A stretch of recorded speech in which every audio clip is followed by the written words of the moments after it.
Movie Holics!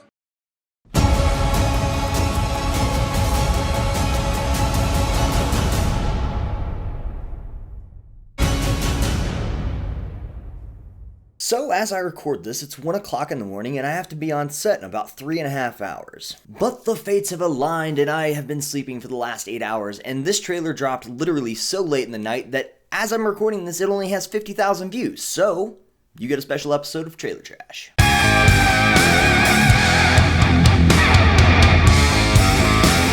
Trailer Trash! Okay, so you guys already know that the little 45-second teaser had kind of dropped the other day and that we had been awaiting this trailer in the first place. I wasn't very impressed with that teaser myself. Some people were, whatever. That's not what we're here to discuss. What we're here to discuss is this trailer. It's got some really good stuff and it's got some really good stuff. So without further ado, let's hop right in and take a look. So the trailer opens up and apparently Clark Kent is covering some sort of event that Bruce Wayne is attending. That's him right there. There he is. Get a shot. Who's that? You must be new. Kent apparently hears about Wayne for the very first time and comes off as one of the least knowledgeable reporters in the DC universe. I mean, you have lived on Earth your entire life.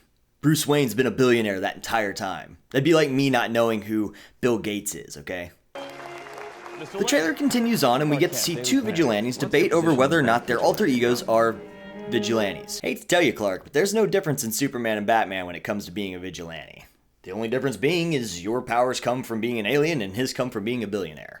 So, over this conversation that Bruce and Kent have in the movie, we see some nondescript flashes of stuff that won't really mean anything out of context. The Daily Planet criticizing those who think they're above the law is a little hypocritical. And the back and forth continues. So far, I'm on Batman's side.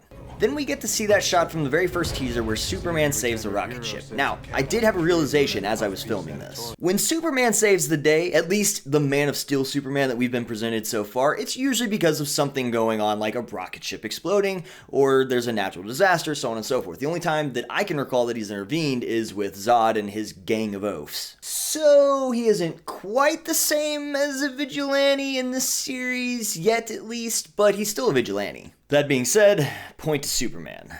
About an alien who could burn the whole place down. Most of the world doesn't share your opinion, Mr. Wayne.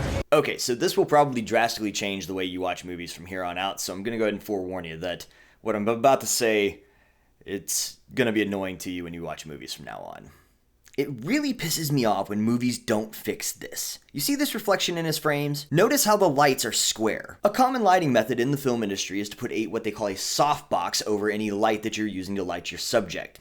That's what gives him this nice, beautiful Superman glow. It also looks like a gigantic square of light coming from nowhere as a reflection in his glasses, and it infuriates me in every movie that does it. Pay attention! Come on, Zack Snyder! Maybe it's Gotham City in me. Okay, so I got this wrong the first trailer, and believe me, I was corrected. But this is the Robin suit. You can clearly see the little Robin logo there in the corner of his suit. So clearly, this would take place after Robin's death. You know, in the comics, he dies off. Clearly, this happens after that. So we haven't seen that yet. It's presumed that it will happen in Suicide Squad. Who knows? It's not in this film thus far. Then we hear Batman's biggest cut yet. Have a bad history with freaks dressed like clowns. Point for Batman. And then the tension gets cut like a knife by a very flamboyant Lex Luthor.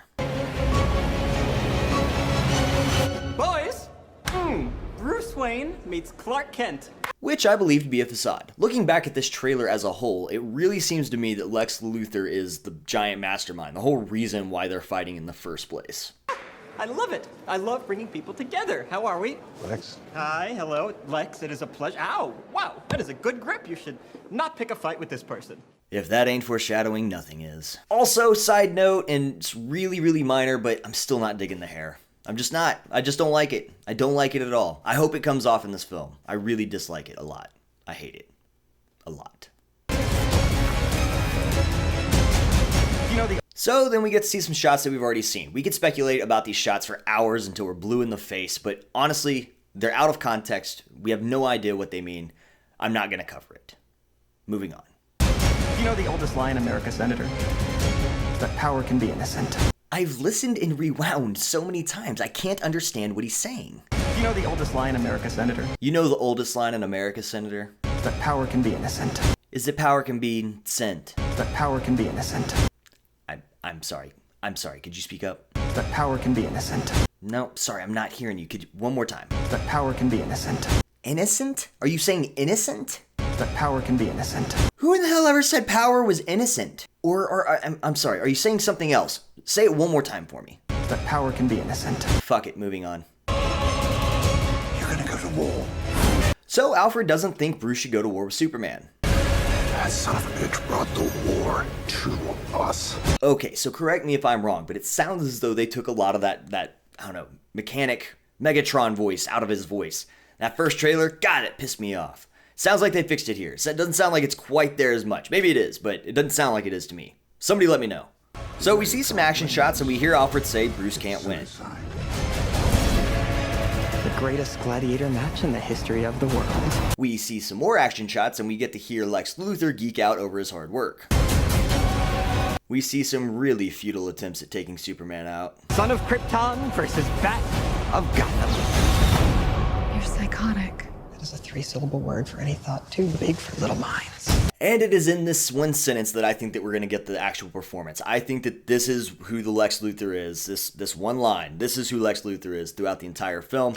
All the other stuff has just been like a facade. It's, trying to make people think he's weak or not as intelligent as he is. This is who I think Lex Luthor is in this film. Okay, so in this next sequence, we hear Batman say, It's time you learn what it means to be a man. The one thing that I want to note from the shot is there are all these little winged creatures flying around, picking people off, right? It can only mean one logical thing. Wizard of Oz crossover, clearly. Stay down!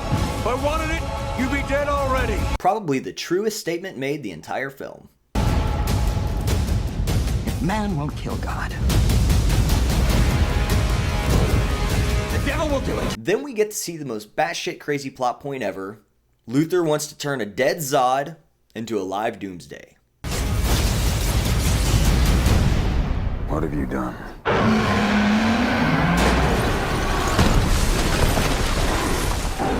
Who, in my opinion, looks more like a cat turd rolled in kitty litter than Doomsday. And I don't know how to fix that. It's a problem birthed in the fact that it's CG. It just doesn't look right. And maybe it gets better before the release date, but as of right now, he doesn't look good. And I can tell that when I watch this movie on release day, that's going to be a giant distraction for me. But for real though, cat turd, kitty litter box. It's uncanny.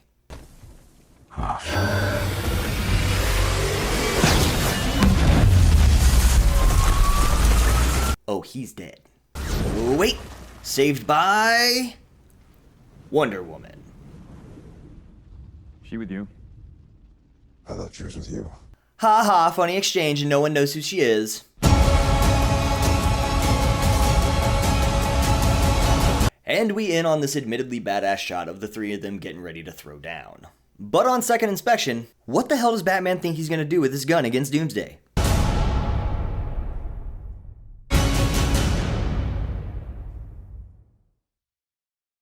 So, takeaways. All in all, I'd say it's a very positive trailer. I really liked the action sequences. They got me pumped. I think they fixed the voice. Either that or it's the same voice and it just grew on me in this trailer. Either way, it's not nearly the distraction that it was. Luthor is definitely the mastermind here, in my opinion. I hesitate to say that everything we see on screen will be a product of his design, but I think at least a lot of it will be. All that said, the only thing I really didn't like about this trailer is the fact that I don't like the way Doomsday looks. But then again, I don't really like cats. I especially don't like cat turds, so I don't know, maybe I'm being unfair. Trailer trashed. All in all, I think this movie's safe to see at theaters, guys. I really liked the first trailer. This trailer didn't change anything for me. I'm still really pumped to see it. I liked the fact that we got some new stuff. I think it looks really good. I think you should go see it at the theater. That being said, what I think does not matter. What do you guys think? Are you likely to go see this at the theater, wait for DVD, wait for Netflix, or wait for TV? Don't wait for TV. This is a good enough movie to go see in at least one of the three of those. Make sure to let me know in the comment section below, guys. And as always, hit me up on Facebook, Twitter, Instagram, and SoundCloud. If you haven't already, roll over to movieholics.net. Make sure to subscribe to the channel. Leave us a big like and all that good stuff. And I'll talk to you later, guys. I love you very much. Deuces.